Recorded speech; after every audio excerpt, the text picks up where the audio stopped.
Bismillahirrahmanirrahim. Assalamualaikum warahmatullahi wabarakatuh. Perkenalkan, nama saya Badri Taman.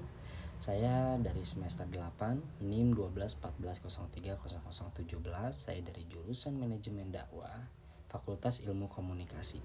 Dengan membuatnya video ini, saya ingin memenuhi tugas ujian akhir semester mata kuliah Ilmu Komunikasi di semester 2. Adapun pernyataan berikut ini. Adapun pernyataan yang pertama, yaitu ilmu komunikasi itu awalnya berasal dari retorika. Nah, retorika ini terkenal pada zaman Socrates. Nah, retorika adalah seni berbicara atau berargumen secara efektif yang sangat penting dalam konteks komunikasi publik di Yunani kuno. Nah, Socrates ini bersama Plato dan Aristoteles adalah tokoh-tokoh yang sangat berperan dalam perkembangan retorika. Nah, di dalam konteks ini, komunikasi itu bisa dipahami sebagai kemampuan menyampaikan gagasan secara persuasif kepada publik. Nah, jadi ilmu komunikasi itu berakar dari praktik retorika ini yang kemudian berkembang menjadi studi ilmiah. Nah, itu untuk pernyataan yang pertama. Adapun yang pernyataan yang kedua, yaitu tentang perkembangan ilmu komunikasi sebelum masa prasejarah masuk pada tahapan manusia.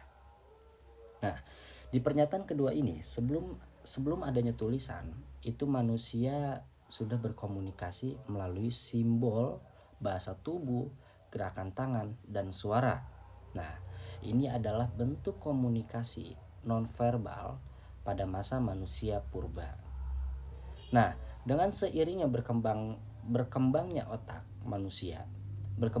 manusia, kemampuan untuk memahami dan menyampaikan pesan pun itu meningkat.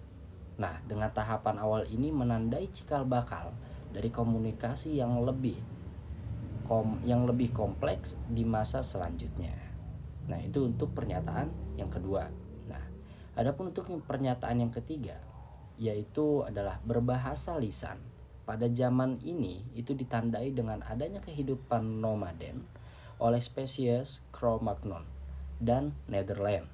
Nah, ketika manusia mulai menggunakan bahasa lisan, itu mereka dapat saling berkomunikasi atau menyampaikan pesan dengan lebih cepat dan efisien. Nah, Cro-Magnon atau dalam kurung manusia modern awal dan Neanderthal. Nah, itu adalah contoh spesies manusia purba yang hidup nomaden. Mereka menggunakan suara dan kata-kata dasar itu untuk berkomunikasi dalam kelompok mereka, terutama dalam berburu, bertahan hidup dan membina hubungan sosial. Itu adapun pernyataan yang ketiga. Nah, adapun pernyataan yang keempat, soal yang keempat, yaitu pernyataan di mana setelah masa Benjamin Franklin itu di tahun 1700 sampai 1870, ilmu komunikasi memasuki tahap baru, yaitu mulai diajarkan secara formal di universitas. Nah, orang yang merintis studi tersebut adalah Harold de Lasalle. Benjamin Franklin sebagai tokoh ilmu pengetahuan dan media turut memberi kontribusi dalam perkembangan komunikasi melalui apa? Melalui penerbitan surat kabar. Nah, namun ilmu komunikasi itu baru dianggap sebagai disiplin akademis saat Harold de Lasalle itu mulai memformalkannya dalam bentuk teori dan penelitian. Seperti model komunikasi what in which channel to warm with what efek.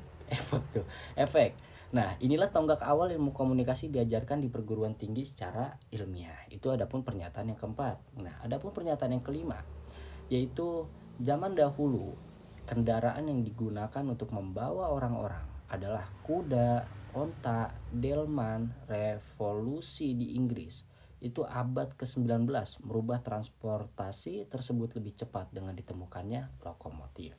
Nah, perubahan ini itu berdampak pada perkembangan ilmu komunikasi. Perubahan sistem itu transportasi pada revolusi industri memungkinkan manusia itu bergerak lebih cepat dan menjangkau tempat yang lebih jauh. Nah, ini juga mempercepat penyebaran informasi yang memperluas jaringan komunikasi dan mendukung munculnya media massa seperti surat kabar yang bisa menjangkau wilayah yang lebih luas. Nah, perkembangan ini juga itu mempercepat kemajuan komunikasi global. Nah, mungkin itu pernyataan yang kelima. Adapun pernyataan yang keenam, komunikasi adalah proses di mana seseorang menyampaikan stimulus dengan tujuan mengubah atau membentuk perilaku orang lainnya.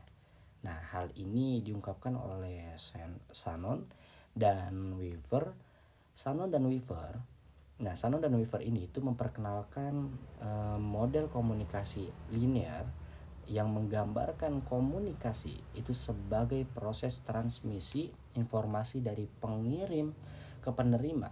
Nah, jadi di komunikasi linear ini yang menggambarkan komunikasi sebagai proses transmisi informasi dari pengirim ke penerima. Nah, di dalam model ini stimulus atau pesan itu disampaikan dengan tujuan mempengaruhi penerima. Misalnya untuk mengubah pemikiran atau tindakan mereka.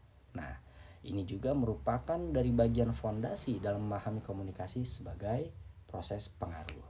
Nah, adapun pernyataan yang ketujuh, komunikasi merupakan proses suatu ide yang dialihkan dari sumber kepada penerima dengan maksud apa? Dengan maksud untuk mengubah tingkah laku mereka. Nah, hal ini diungkapkan oleh Everett M. Rogers.